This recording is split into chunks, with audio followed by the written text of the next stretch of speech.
Quando demora é bom, porque cria suspense. Caríssimos irmãos e irmãs, hoje é um dia muito especial para toda a igreja, por ser a festa que celebra este grande atributo de Deus, que é a sua misericórdia.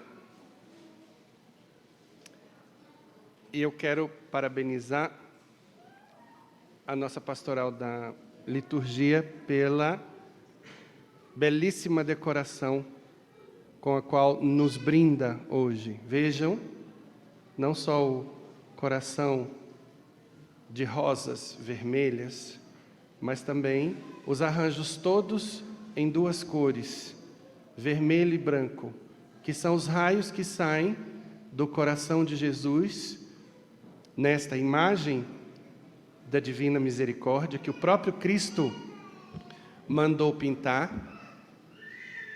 quando apareceu a Santa Faustina. Esses raios representam o sangue e a água que brotaram do coração de Jesus, quando ele foi transpassado pela lança, e representam os sacramentos do batismo e da Eucaristia.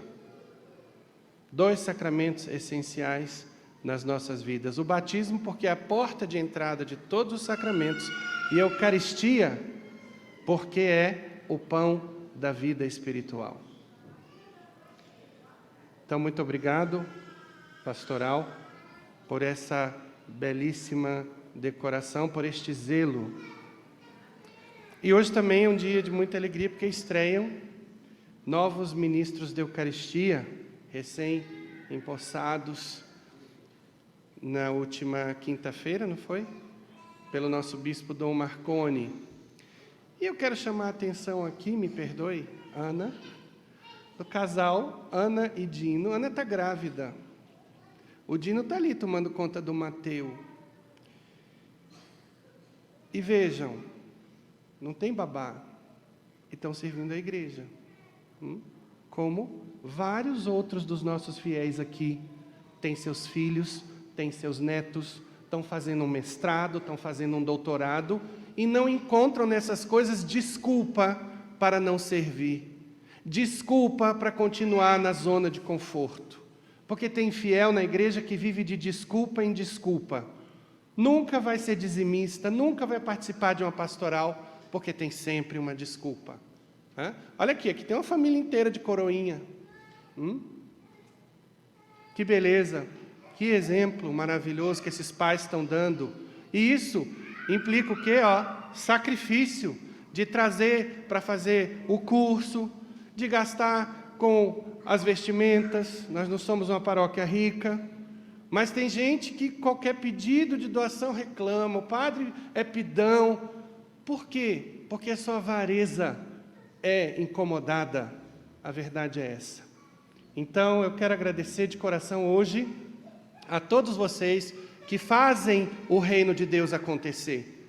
Seja doando o seu dízimo, seja doando os seus talentos, seja com a sua oração, porque nós temos pessoas que são benfeitoras nossas espirituais, que estão aqui sempre nas adorações, que estão aqui, por exemplo, aos sábados na Pastoral Mariana, rezando ofício, rezando terço. O reino de Deus só é possível se nós todos nos mexermos. Então, parabéns a vocês que já estão aí, e fica o convite a quem ainda não está. Tem duas maneiras da pessoa se sentir tocada. Pela graça de Deus, ou seja, pelo amor, ou pela bofetada. Qualquer que seja a forma, venha, porque é Deus que chama. Quando a gente é humilde, a bofetada some. Só no orgulhoso que ela dói. Então, esse deve ser sempre o nosso espírito diante das exortações que a Santa Igreja nos faz. Bem, hoje, nesta festa, eu quero recordar a vocês alguns detalhes dessa aparição de Nossa Senhora Santa Faustina. no número 300 do Diário da Divina Misericórdia, que foi esse diário no qual Santa Faustina registrou os seus colóquios com Jesus, diz: alcançará perdão total das faltas e dos castigos aquele que nesse dia se aproximar da fonte da vida. Vamos lá. Tem uma verdade esquecida da fé. Esquecida para quem aprendeu. E às vezes ignorada para quem não procura crescer no conhecimento de Deus. Lembrando que o amor depende do conhecimento, e quanto mais a gente crescer no conhecimento do Senhor, mais vai amá-lo. Pois bem, existe uma realidade da fé chamada purgatório. Vai para o purgatório aquele que comete faltas leves, pecados leves contra Deus. É aquele ato de arrogância, é uma grosseria, é uma mentira que a gente conta. Isso tudo vai se acumulando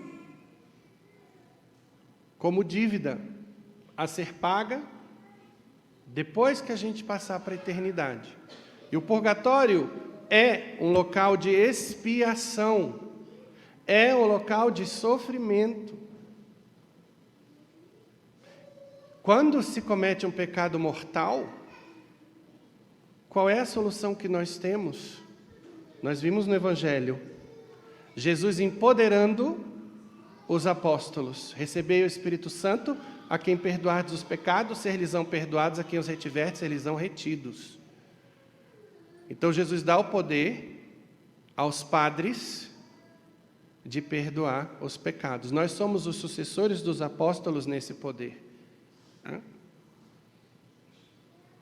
O fiel então vai ao padre, se confessa. Não tem essa conversinha de se confessar direto com Deus, isso é protestantismo. Não é cristianismo raiz, que é o cristianismo católico. Então aí eu obtenho o perdão da culpa. Não vou mais para o inferno, porque basta um pecado mortal para eu me condenar ao inferno.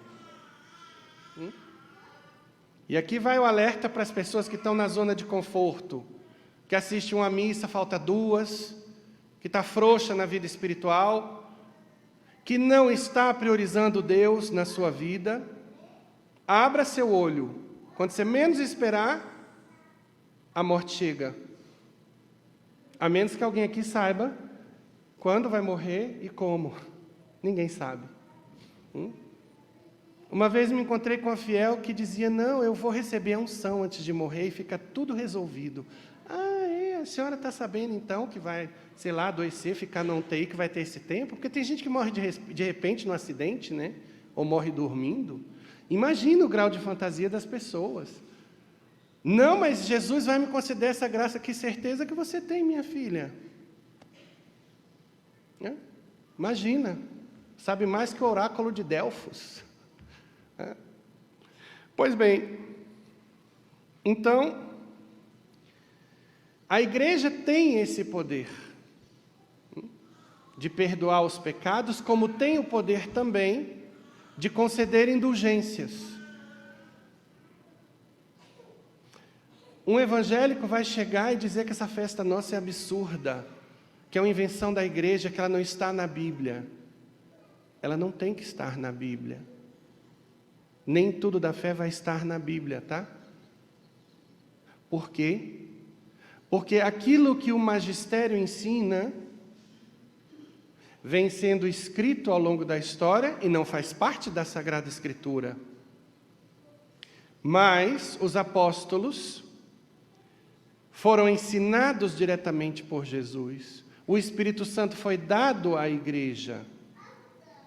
E Jesus deixa muito claro em Lucas 10,16, quem vos ouve a mim me ouve, quem vos rejeita a mim me rejeita, é aquele que me enviou. Deixa muito claro em 2 Pedro 1,20, nenhuma escritura de interpretação particular. Então tem que ter quem interprete. Eu acabei de dizer quem é a igreja, quando citei Lucas 10,16. Tem aquela passagem também do eunuco, que pede a Filipe que lhe explique as Escrituras, que ele não estava entendendo. Então, meus irmãos, quando a igreja diz é, é. Quando a igreja diz não é, não é. Tem católico que se acha o profeta de Deus, o médium do Espírito Santo. Ele é que sabe. Quem sabe é a igreja. Na igreja a gente aprende que quem obedece não erra. E aí não vai faltar um conspirador para dizer que a igreja diz isso para manter os fiéis vassalos, para que os fiéis não raciocinem por si mesmos. Isso já é o veneno protestante na cabeça do católico. Você tem que pensar por você. Nós somos seres inteligentes. Sim, cada um tem que pensar por si, somos inteligentes. Mas no campo da fé, Jesus deixou tudo muito bem alinhavado. Senão, seria simples.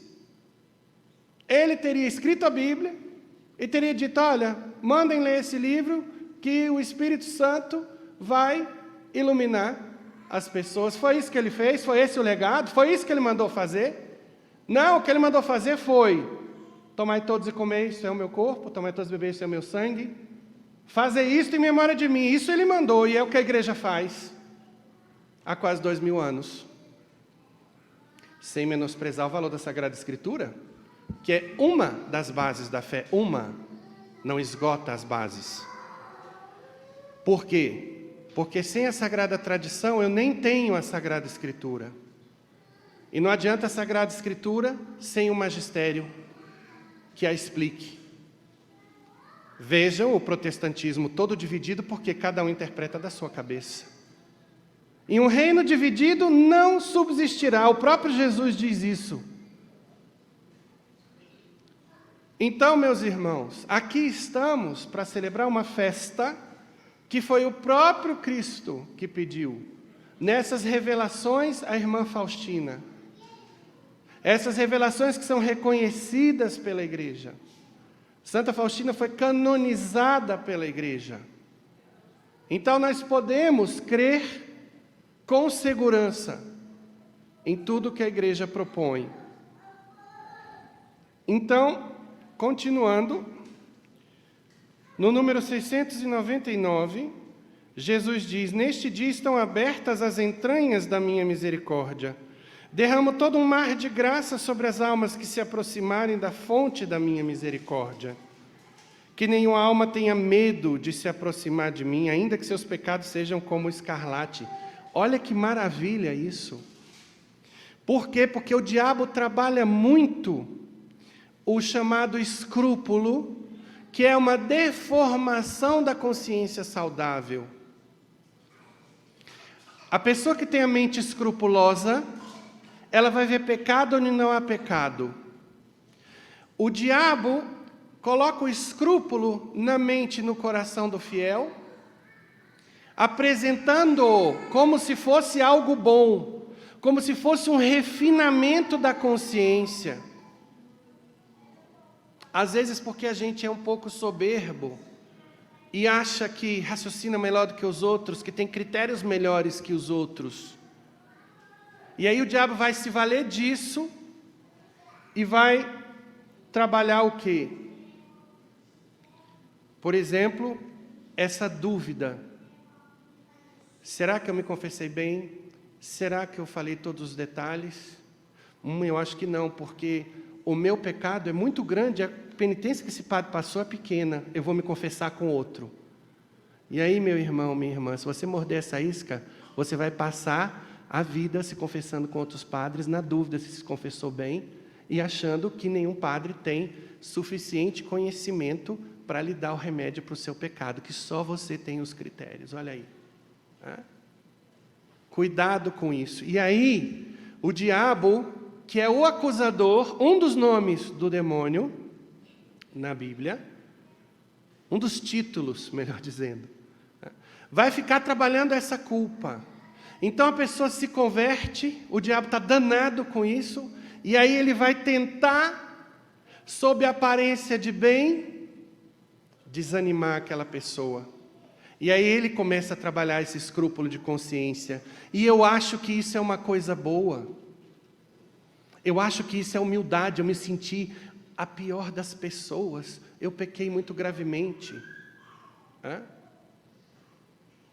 Porque o que ele quer no final das contas? Que eu não me ache digno da misericórdia de Deus. Que o meu pecado não tem perdão. E aí eu vou e meto uma bala na cabeça, sei lá o quê. Desisto da fé. Então, muito cuidado com essas sutilezas. E por isso o fiel ignorante padece. Vai ser vítima dos seus critérios. Vai ser vítima dos seus achismos.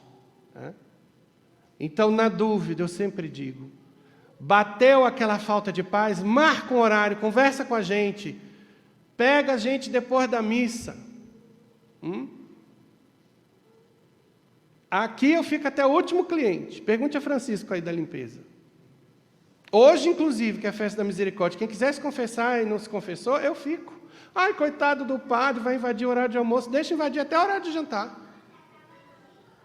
Eu não sou funcionário público. Eu trabalho para o Altíssimo. Ali é eternidade, lá não tem tempo não, tá?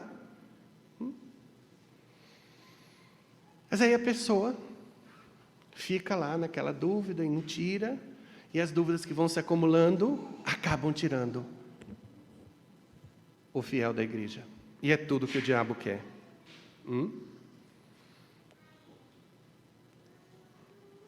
Continuemos. Desejo que a festa da misericórdia seja refúgio e abrigo para todas as almas, especialmente para os pecadores. Diário 699. As almas se perdem, apesar da minha amarga paixão. Estou lhes dando a última tábua de salvação, isto é, a festa da minha misericórdia. Diário 965. Escreve, fala da minha misericórdia, diz às almas onde devem procurar consolos, isto é, no tribunal da misericórdia, onde continuo a realizar os meus maiores prodígios, que se repetem sem cessar. Para obtê-los, não é necessário empreender longas peregrinações, nem realizar solenes ritos exteriores. Basta aproximar-se com fé dos pés do meu representante, aos pés do meu representante e confessar-lhe a própria miséria. O milagre da misericórdia divina se manifestará em toda a plenitude. Ainda que a alma esteja em decomposição como um cadáver, veja bem, e ainda que humanamente já não haja possibilidade de restauração e tudo já esteja perdido, Deus não vê as coisas dessa maneira. Um milagre da misericórdia divina fará ressurgir aquela alma para uma vida plena. Ó infelizes que não aproveitais esse milagre da misericórdia de Deus, clamareis em vão, pois já será tarde demais. Diário 1448. Jesus diz que quem não quiser passar pelas portas da misericórdia, e aí ele está falando especialmente para esses escrupulosos. Não, peraí, a misericórdia de Deus não é assim não, peraí, não. Tem pecados que são muito graves, que requerem uma reparação muito grande, que a pessoa peregrine a terra inteira, que venda todos os seus bens, sei lá o quê. Ele diz, então tá, não quer passar pelas portas da misericórdia, vai enfrentar as portas da justiça. Então, olha que maravilha, a fé nos concede essa certeza do amor de Deus, essa certeza do perdão de Deus, independentemente do que a gente tenha feito. Isso é muito consolador. Vejam o bom ladrão. Eu tive a oportunidade de falar um pouco mais sobre ele na Sexta-feira da Paixão. Ele tinha as disposições interiores para receber o perdão de Deus. Vamos para a cena da morte de Jesus. Ele estava crucificado entre dois malfeitores. O mau ladrão à sua esquerda e o bom ladrão à sua direita. Enquanto um blasfemava e dizia: se você é Deus, desce da cruz, salva-te e salva-nos a nós. O mau ladrão diz: nós merecemos o que nós estamos passando, esse aqui não fez nada. Então ele reconhece a própria culpa, se arrepende, humildemente olha para Jesus e diz: Senhor, lembra-te de mim quando entrares na tua glória. Imagina, se as coisas fossem como pensam os escrupulosos, hein? Não, seus pecados são muitos, são graves. Não vou liberar você do purgatório, não. Sei lá o que Jesus teria dito, de acordo com esses critérios. Mas o que Jesus disse? Exatamente o que a gente ouve dele pela boca de Santa Faustina. Hoje mesmo estarás comigo no paraíso. Dimas foi o primeiro a entrar no céu. Olha isso. Um malfeitor. Abraão, todos os patriarcas, os justos do Velho Testamento, estavam lá esperando Jesus descer à mansão dos mortos. Dimas ouviu de Jesus: hoje mesmo estarás comigo no paraíso. Um ladrão. Que tal? Então nunca é tarde. E pelo amor de Deus, gente, muito cuidado com o que dizemos aos pecadores. Às vezes na igreja a gente encontra pessoas que até com boa intenção dizem coisas do tipo: que adianta você acender uma vela para Deus e outra para o diabo? Não adianta nada esses textos que você está rezando se você vive no pecado. Para que você vai à missa se você não larga o pecado? Vamos lá, a gente entende que essas pessoas estão chamando os outros a terem uma coerência de vida, chamando a atenção para o que o Evangelho diz hoje. Que quem ama a Deus cumpre os seus mandamentos. Se eu não cumpro os mandamentos, eu não estou amando a Deus como Ele quer ser amado, como Ele se reconhece amado. Mas a pessoa que tem a devoção do terço, a pessoa que vem à missa, ela tem fé. Fé é a última tábua de salvação. Fé é tudo que o demônio quer destruir na vida da gente. Porque quando eu perco a fé, bingo, o diabo ganha. Então ele sempre vai apontar para essa virtude. É ela que ele quer destruir. E aí você, meu irmão, minha irmã, até com boa intenção, quando diz isso para aquele irmão que vive no pecado, você o desencoraja a fazer algo que em si é bom.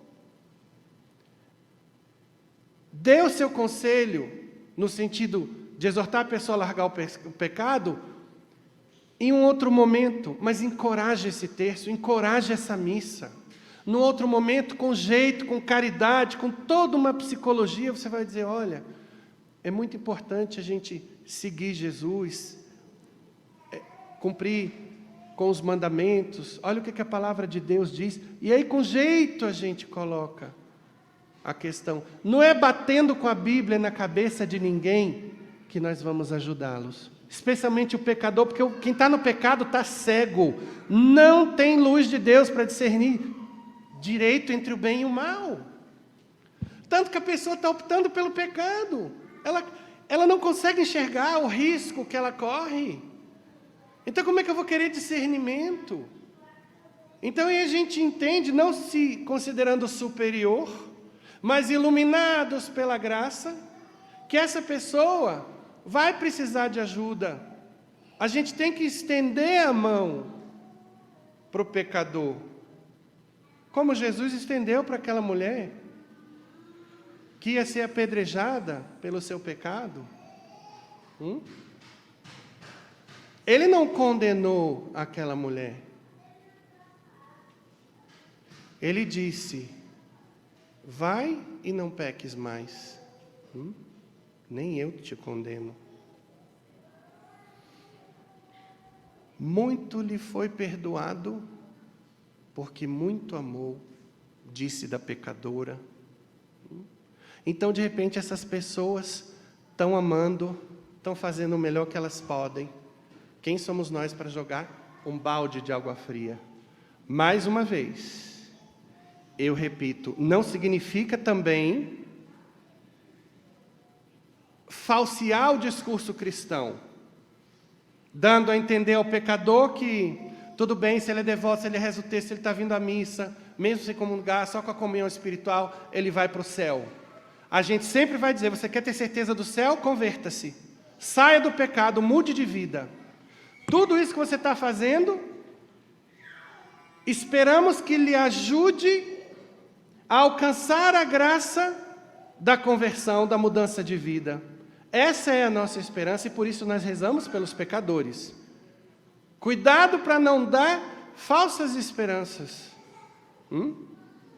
Então a gente precisa ter esse tato, essa psicologia, essa sabedoria para ajudá-los.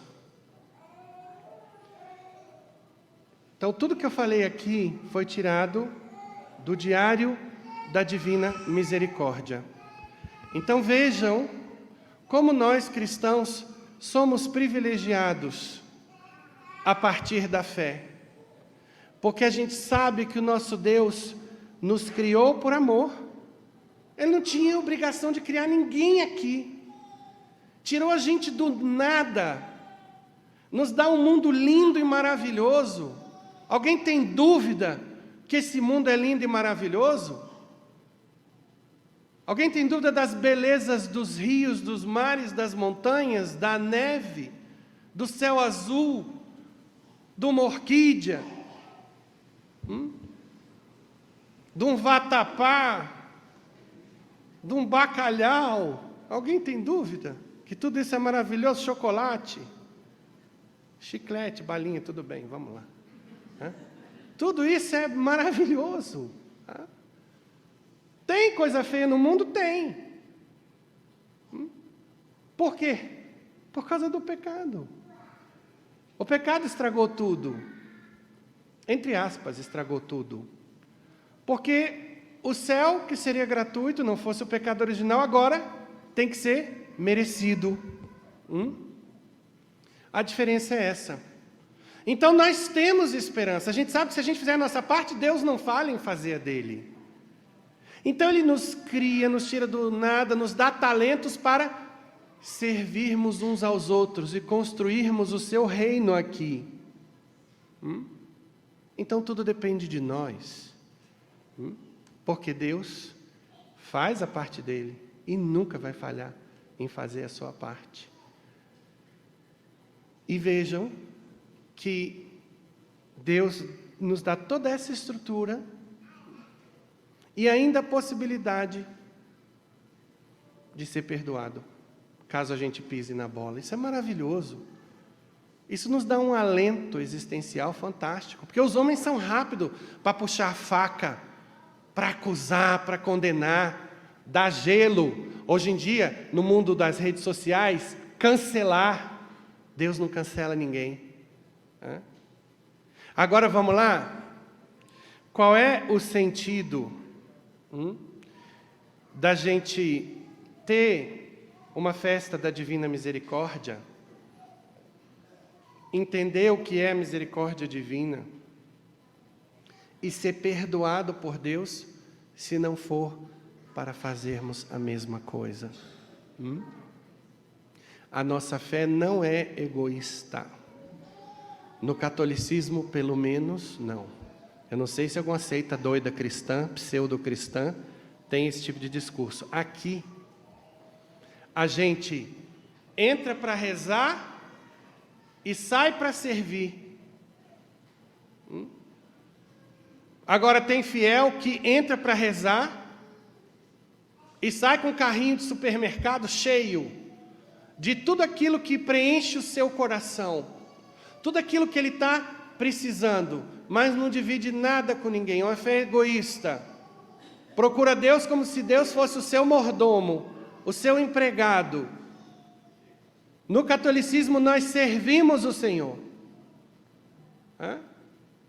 O sentido das nossas vidas, o sentido da fé é a caridade, porque fé sem obras é morta. E por isso, você que se diz homem de fé, mulher de fé, eu pergunto, como estão as suas mãos? Cheias de boas obras? E olhem que maravilha o que o magistério da igreja nos propõe. A Igreja Católica cunhou na Bíblia as obras de misericórdia. As obras de misericórdia podem ser corporais ou espirituais. As corporais se encontram, em sua maioria, numa lista enunciada pelo Senhor na descrição do juízo final. Apartai-vos de mim, malditos, tive fome e não me deste de comer, tive sede e não me deste de beber, tive nu e não me vestistes, preso e não me visitastes. Então está lá.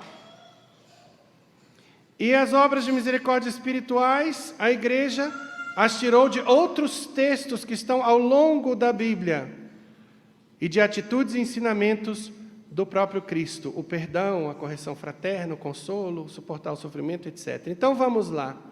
Para recordar as obras de misericórdia que nós devemos ter diante dos nossos olhos. E aí vai o dever de casa da missa de hoje. Eu gosto de passar dever de casa.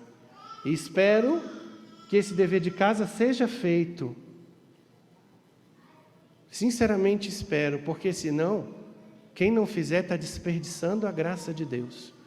Está desperdiçando o recado de Deus, o convite à mudança de vida. Vai ficando sempre com uma fé teórica, com o conhecimento, e não a santidade.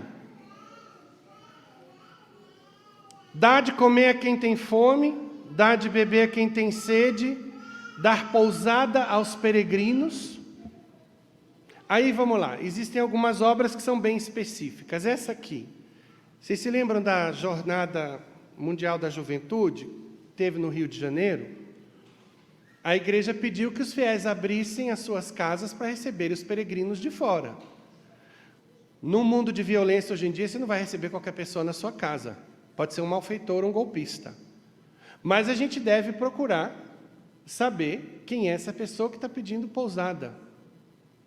Tendo segurança, dar pousada, ser generoso, como foi o caso lá da Jornada Mundial da Juventude. Vestir os nus, visitar os enfermos. Eu pergunto, você tem esse costume de visitar quem está doente na sua família? Às vezes tem aquela tia que está com Alzheimer, tem o tio que está com Parkinson, e a pessoa vai apodrecer viva. E está lá o Carolão nas 1000 Ave-Marias, vive lá. Né? Às vezes, porque quer aparecer. Toda devoção para aparecer perde o valor para Deus. Jesus fala, você já recebeu o aplauso como recompensa da sua devoção. Então, se trata de passar por essa lista e ver o que eu posso fazer de acordo com as minhas condições físicas, psicológicas, financeiras, porque ninguém é obrigado ao que é impossível, mas nós temos sim que esticar a corda da caridade, ver até onde dá para ir. Se eu puxar mais vai arrebentar? Aí não. Mas eu preciso testar os meus limites. Você já testou os seus? Visitar os presos, não é todo mundo que tem condição, mas tem pessoas, por exemplo, que sentem um chamado a participar da pastoral carcerária. Então, dessa lista, o que é possível fazer? Enterrar os mortos, não é para a gente sair catando defunto por aí para enterrar, não.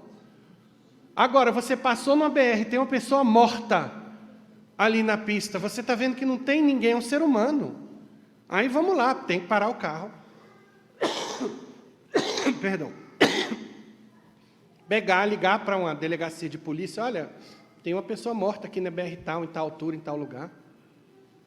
E aí procurar, ver se aquele corpo foi recolhido. De repente a pessoa, como é que eu vou colocar um cadáver fedido dentro do meu carro? Dentro da minha Mercedes? Não estou falando para fazer isso. Eu estou falando daquilo que está ao nosso alcance. Você passou para a polícia, deu as coordenadas, depois liga, oi, recolheram o defunto lá? Conseguiram saber quem é? Pronto. Obras de misericórdia espirituais. Ensinar os ignorantes. Às vezes o ignorante está dentro da minha casa. É a minha secretária. É a passadeira. E aí? Eu não tenho tempo, não tem tempo. Você pode pagar um cursinho, um alfabetizador. Até uma pessoa que está desempregada, olha, alfabetiza aqui a minha secretária. Eu te dou uma ajuda, você está desempregado? Eu posso te dar 200 conto por mês, você ajuda. Olha aí. Ensinar os ignorantes. Dar bom conselho e corrigir os que erram. Caramba! Quanta gente não fica passando pano. Passa pano para irmão, para pai, para filho, né? Tem pais que acham que seus filhos são imaculados. Meu filho é um príncipe. Para de ficar chamando seu filho, sua filha de príncipe e de princesa. Os próprios psicólogos não recomendam isso. Porque daqui a pouco, esse menino, essa menina vai se achar. E aí, tem um tiro que sai pela culatra. De repente, eu só escuto que sou príncipe. As minhas atitudes não são de príncipe. Isso vai mexer com a minha autoestima, sim. Ou seja, tanto eu posso me achar e desenvolver um certo narcisismo, como eu posso me ver inadequado. Pergunte aos psicólogos. Aqui e ali tudo bem, minha princesa, meu príncipe, aqui e ali. Mas cuidado, e tem pai que não vê defeito no filho e não vai corrigir, porque meu filho é um príncipe, a minha filha é uma princesa. Parem com isso. O que Eclesiástico 30 diz? O pai que ama o filho castiga-o com frequência, para não chorar depois. Então, corrigir é amar. Tem uma história famosa, infelizmente eu não vou ter como citar a fonte para vocês, que eu gosto de citar a fonte de tudo que eu falo. Mas eu escutei em algum curso de atualização sacerdotal a história de uma italiana que se suicidou. Ela se matou numa estação de trem e ela deixou uma carta para os pais. E na carta o que chamava atenção é que tudo que ela queria era ser corrigida, como os amigos delas eram. Ela não se sentia amada pelos pais porque ela podia fazer tudo, ela tinha carta branca para fazer tudo. E tem muito pai e muita mãe que dá essa carta branca, por quê? Porque é ausente. Passa o dia inteiro ganhando dinheiro e achando que dinheiro é o que o filho quer, que tênis Nike é o que o filho quer, e viagem à Disney é o que o filho quer. Quando o filho quer atenção, quando o filho quer beijo e abraço, quando o filho quer que o pai brinque com ele, a mãe, quando o filho quer que a mãe vá torcer por ele lá no futebol, ou que o pai vá assistir a menina no balé, que passe o dever de casa com ele. E aí esses pais, para aliviarem a culpa, dão tudo. A babá cuida, paga uma babá cara, que fala até chinês, enfim, enche o menino de atividades, mas e aí? Como fica o coração desse menino, dessa menina? Como fica a fé? Se os pais não forem os primeiros catequistas, inclusive pelo exemplo, antes de mais nada. Não tem essa historinha de faço o que eu digo, mas não faço o que eu faço. Nós somos convidados a dar exemplo. Então, meus irmãos, muitíssimo cuidado com essa história de passar pano. Isso é uma falsa misericórdia. Eu tenho denunciado aqui nas homilias o falseamento que o diabo faz das virtudes. Ele deforma a virtude e apresenta essa virtude deformada para nós. Então, falando de misericórdia, pessoa misericordiosa, ela não é necessariamente aquela que passa a mão por cima e fala, não, tudo bem, beleza, não aconteceu nada. Não, de jeito nenhum. Muito cuidado com esse tipo de raciocínio. Então, pais, vocês têm que corrigir. É o conceito de amor exigente. Eu vou dar para vocês 2 exemplos. 2 exemplos.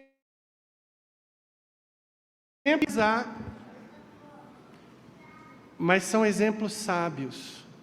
Teve uma mãe, uma vez, que me contou o que ela fez com o filho. O menino dando para ruim, não queria estudar, nada de estudar, ela foi, e com muita misericórdia falou, meu filho, chamou a filha também, e disse, se vocês passarem de ano com média 7, vão para a Disney, com $1.000 no bolso, cada um. Ela fez isso pensando mais nele, porque a menina era boa aluna. Aí chegou no final do ano, a menina bateu a meta e o vagabundozinho não. Eu falo rasgado, tá, moçada? Lógico que a gente ama o filho, o vagabundozinho é a forma de falar. Entenda a minha pedagogia. E aí, a mãe pagou a viagem para a filha, e o chantagistazinho, o manipuladorzinho, chegou para ela e falou, você ama mais ela do que eu. Começou a se vitimizar. Todo manipulador, vou dar a dica, anota aí. Tem 2 características. Ele é vítima, ele se vitimiza, e ele culpa as pessoas. Vitimização e culpabilização. Veja se seu filho é assim, se seu pai, sua mãe, seu marido, sua mulher. Cuidado, viu? Com essa galera perigosa. E aí, ela disse, não, nós fizemos um acordo, você não cumpriu a sua parte. E sabe o que o bandidinho fez? Para se vingar? Ficou de recuperação em todas as matérias.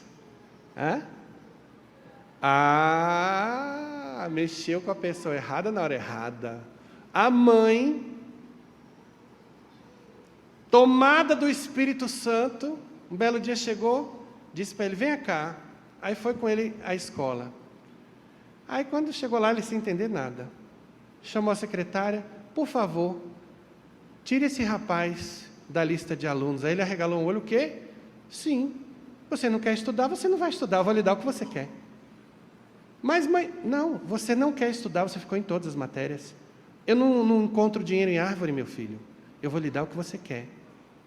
Aí quando chegou em casa, disse, me dê o computador, me dê o celular. Aí ele, sim, tudo isso é meu. Isso aqui é emprestado para você. Agora você tomou uma decisão na sua vida. Você me acha incompetente para gerir a sua educação. Você é o cara, você é o sabichão. Então eu vou dar o que você quer.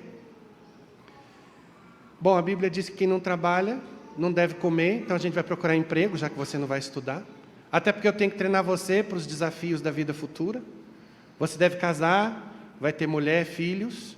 Então, quando você começar a ganhar dinheiro, você vai pagar a sua internet. O celular eu volto a emprestar, mas é você que vai pagar a sua conta. O celular vai ser emprestado. E outra, ele devia ter uns 15 anos. Ano que vem eu emancipo você. E eu emancipando você, você vai ter que sair daqui de casa. Porque você já vai ser um homem independente, pela lei, inclusive. E aí, meu filho, você faz o que você quiser da sua vida. Você vai se ver livre da chata da sua mãe. Não é o que você diz? Você não vive reclamando? Então eu vou lhe dar liberdade e paz, se é isso que você quer. Pense num menino que não deu 4, 5 meses por ali, estava pedindo pinico. Então, radicalizar ajuda. Tem pai que não considera isso.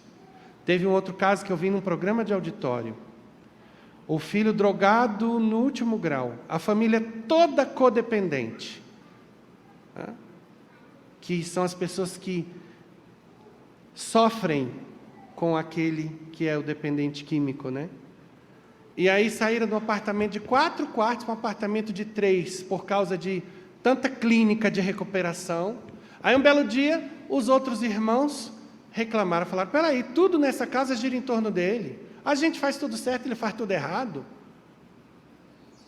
E vocês só se endividando, como é que é isso? Bom, resumindo, procuraram o padre, procuraram o psicólogo, qual foi a solução? Pai, mãe, façam uma trouxa, coloquem uma muda de roupa aí, uma nécessaire com pasta de dente, escova de dente e tal. Quando seu filho chegar à noite, digam para ele, olha meu filho, é o seguinte, você não está sendo expulso de casa não. Só que aqui, em terra de sapa de cócoras com ele. Aqui tem regras, se você quiser continuar nessa casa, é de acordo com as nossas regras. Se não, você vai ter que tomar o seu rumo. Você que sabe, você que escolhe. Aí nesse momento, quando a psicóloga estava falando, a mãe falou assim, ai, mas espera aí, se meu filho for assassinado, se acontecer alguma coisa, eu vou morrer de culpa. Aí a psicóloga falou, mãe, a senhora tem alguma dúvida de que seu filho vai morrer? Ele vai morrer porque daqui a, 10 anos, faz 20 anos que ele está se drogando.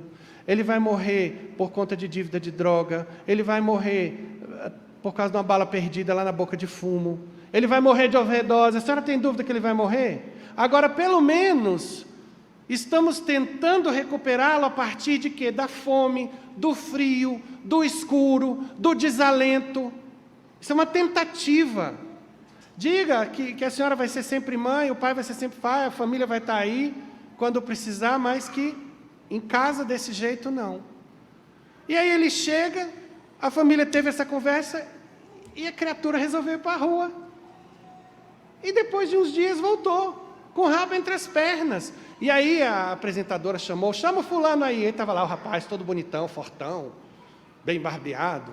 Aí abraçou o pai, a mãe, pegou o microfone e disse, gente, se não fosse essa atitude sábia do meu pai e da minha mãe, eu não sei o que seria de mim.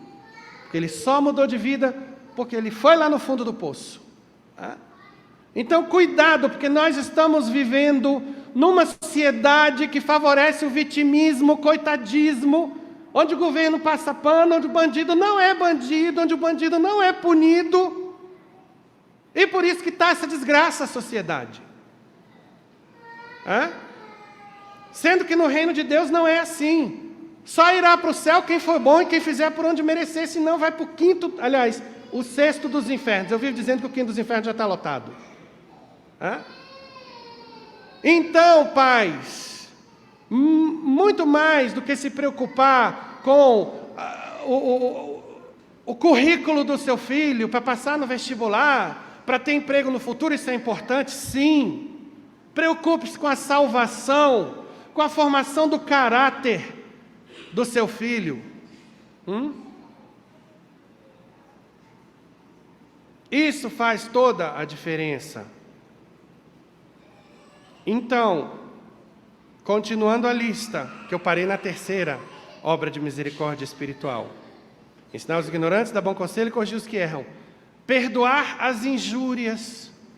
Quanta gente magoadinha. No casamento, então, a pessoa tem aquele baúzinho onde ela fica colocando. Fez isso comigo hoje, essa feia. Ele esqueceu disso aqui. Cresce, criatura. Anã. Espiritualmente, Anã. Desculpa, não é politicamente correto. Escapou.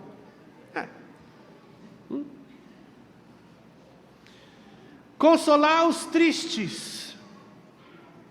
Sofrer com paciência as fraquezas do próximo. Olha aí, gente, que bênção. Isso é solução para casamento, para tudo. Para aquele chefe difícil. Porque veja, o cristão, ele não vai ficar na mágoa.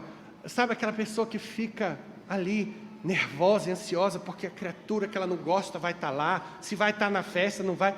Pare de sofrer. Coloque em prática isso aqui. No momento certo você vai, faz a correção. A pessoa aceitou bem, não aceitou o problema dela. Vida que segue. Assuma a responsabilidade pelos seus sentimentos. Pare de dizer que é fulano que me torna triste e infeliz. É você que é infeliz e triste porque você quer, porque você escolheu, porque não está seguindo isso aqui. Porque quem segue os santos da igreja não tem ninguém tristinho, deprimido, nem arrasado não, nem pensando em se matar. Para com isso. rezar a Deus pelos vivos e pelos mortos. Olha que beleza! Isso aqui é um programa de vida, maravilhoso. As criaturas hoje só querem saber de fazer coaching, de fazer cursos e cursos de psicologia. Não estou dizendo que essas coisas não são boas, em si são, mas não tem uma orientação espiritual. Sem a base espiritual, esquece. Você vai estar enxugando gelo. Solução definitiva de problema começa aqui, no espírito. Desce para a cabeça, chega ao coração e passa para as mãos. É isso que a gente precisa. Então, meus irmãos, esse é o recado. Então nós temos esse consolo de nos sentirmos amados por Deus a partir do momento que nos criou, a partir do momento que a gente está aqui, independentemente de eu ser gordo, de eu ser magro, eu sou gordo e sou feliz.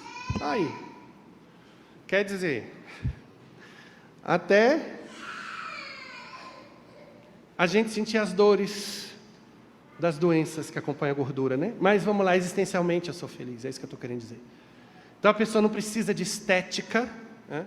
De ser bonito para ser feliz. O feio pode ser feliz.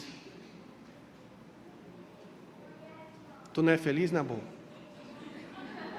Mas vocês estão rindo de quê? Eu não falei nada. Estou brincando, tá? Amigos. Não preciso de grana para ser feliz. Ajuda. Mas felicidade é uma escolha. Então, todo mundo tem iguais oportunidades de chegar ao céu e de ser santo. Quando a gente foca no céu, todos esses critérios do mundo caem por terra, perdem a importância, perdem o valor, porque o que a gente mais quer é agradar a Deus, o que a gente mais quer é servir o próximo, o que aquece o coração é o serviço. Não tem aquela bela oração de Madre Teresa de Calcutá? O fruto do silêncio é a oração. O fruto da oração é a fé. O fruto do amor é o serviço. E o fruto do serviço é a paz. É isso. A gente precisa disso. Na sociedade do barulho, a gente precisa de silêncio. E o que a gente vê os pais fazendo com os filhos? Ao invés de levar, como diz Augusto Cury, para uma chácara, uma fazenda, pisar na terra, colher uma maçã, o menino passa o dia inteiro. Pô, caramba! Vai ficar perturbado. Você está espantado, pai, com TDAH e o escambau, por quê? Olha o que você dá para o seu filho. Uma criança que está com o cérebro ainda em construção. Quais são as chamadas pontes neuronais que vão ser formadas? O prazer dessa criança vai estar plasmado em quê? Em brincar com os irmãos? Em jogar um futebol com você? Ou é só nisso aqui? E o pior é que por isso aqui entram Filipinho Neto, Anitinha e o escambau. Não é fácil ser cristão, mas é maravilhoso. Não se compara. Quando a gente se converte e tem um encontro pessoal com Cristo, você sabe o que é um encontro pessoal com Cristo?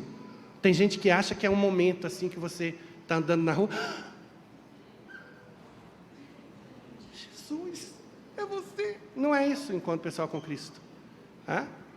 Encontro pessoal com Cristo é cumprir os mandamentos, começar a cumprir o que o Evangelho manda, começar a colocar em prática as obras de misericórdia. Aí você vai ver a qualidade de vida. Qualidade de vida começa em cima. Eu estou escrevendo um artigo científico, se Deus quiser em maio será publicado, que versa sobre, dentre outros temas, qualidade de vida no trabalho. E qual é a conclusão que eu chego? Através de pesquisa científica farta, que a espiritualidade, quem melhor vai prover qualidade de vida no trabalho e fora do trabalho, em casa, em qualquer lugar. Porque Deus está conosco sempre, nunca nos abandona. Eu termino com algumas citações muito consoladoras de Jesus misericordioso. E um convite a você que ainda não vive na graça. Viram como eu falei? Eu não disse para você que vive no pecado. Vamos começar a mudar a nossa linguagem para uma linguagem que inspire esperança. Então você que ainda não consegue viver os mandamentos, venha para a igreja, entre para uma pastoral, entre para um grupo de oração, comece a rezar seu terço, o terço da misericórdia. Na missa, você não pode comungar, mas pode fazer a comunhão espiritual. Você não pode se confessar, mas pode se aconselhar com o sacerdote. Comece a fazer cursos bíblicos, venha para a nossa catequese toda terça, para conhecer Deus. Muitas pessoas mudam de vida depois que passam a conhecer melhor o Senhor e a igreja. Scott Hahn, que se converteu do protestantismo, diz no livro dele: é impressionante ver a quantidade de católicos que reagem àquilo que dizem da igreja, porque uma coisa é o que a igreja é, e outra coisa é o que dizem que a igreja é. Uma coisa é o que a igreja ensina, e outra coisa é o que dizem que a igreja ensina. E quanta gente ignorante, incauta, que escuta absurdos sobre a igreja e sobre a doutrina, e não vai tirar a teima, não vem falar com a gente, não confere no catecismo. E acabam, por conta dessa irresponsabilidade, por conta dessa imprudência, perdendo a fé. Então, o nosso convite é esse. A igreja está aqui, igual o Cristo Redentor, de braços abertos. Venham, eu quero acolher todos. Todos nós temos que dar a mão para os pecadores. Nunca dizendo que continuem como está, mas sabendo o momento adequado para fazer a devida exortação. Ninguém ganha ninguém para Cristo batendo com a Bíblia na cabeça, jogando o pecado na cara da pessoa. Não é assim que se começa um processo de evangelização. São Francisco Xavier era pescador com os pescadores, mercador com os mercadores. Ele conquistava pelo perfume das virtudes.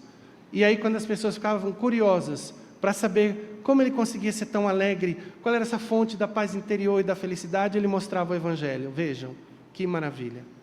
Então, escutem essas palavras alentadoras de Jesus. E com isso eu termino. Quanto mais afundado estiver o pecador no pecado, mais direito tem a minha misericórdia. Não há pecado tão grave que não possa ser aniquilado, olha a palavra, na fornalha ardente da minha misericórdia. Isso vale para você, mãe, que abortou seu filho lá atrás, sobretudo se você não sabia o que estava fazendo, sobretudo se você ainda não era convertida.